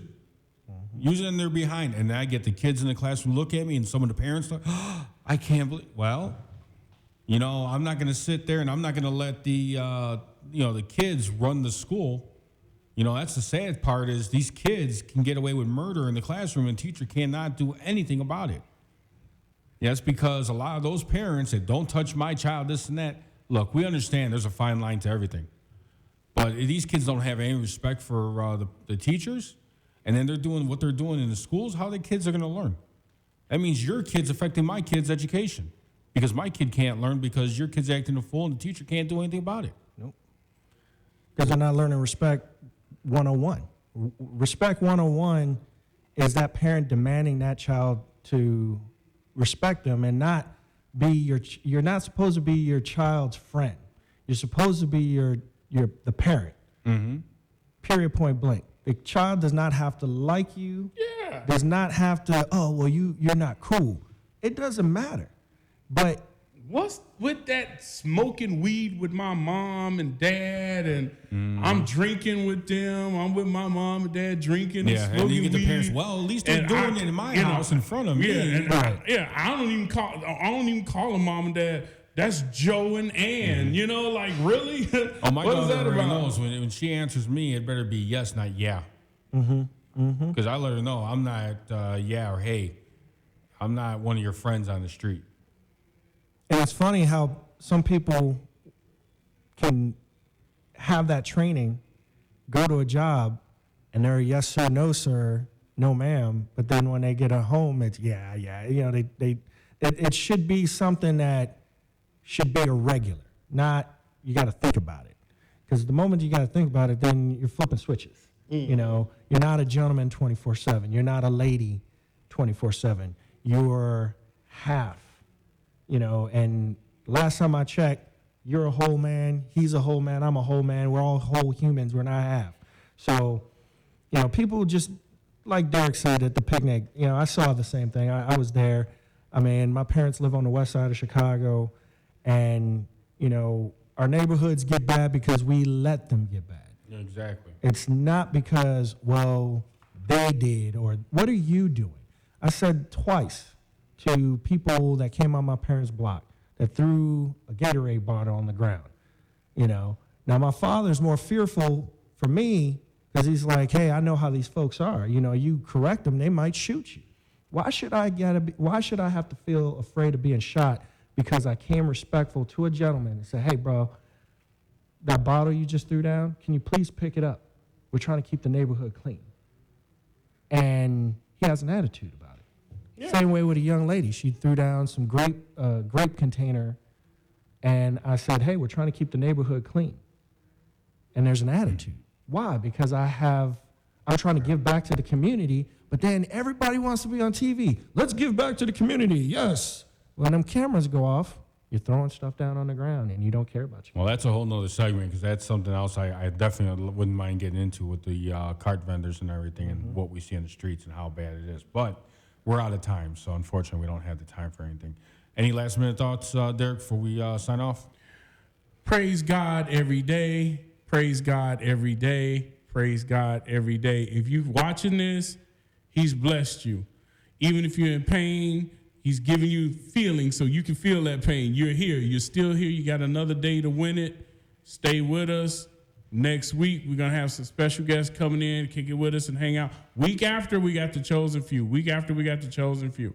So stay with us on that. I have nothing else. I don't care. Come back every single week. Yeah, come back. Yeah, You'll never know who we got coming in. Sunday doing what we do. You'll never know who we got coming in because we have surprise guests that show up. So definitely check in with us each and every week. Until next time, guys, we love you. Peace. Peace.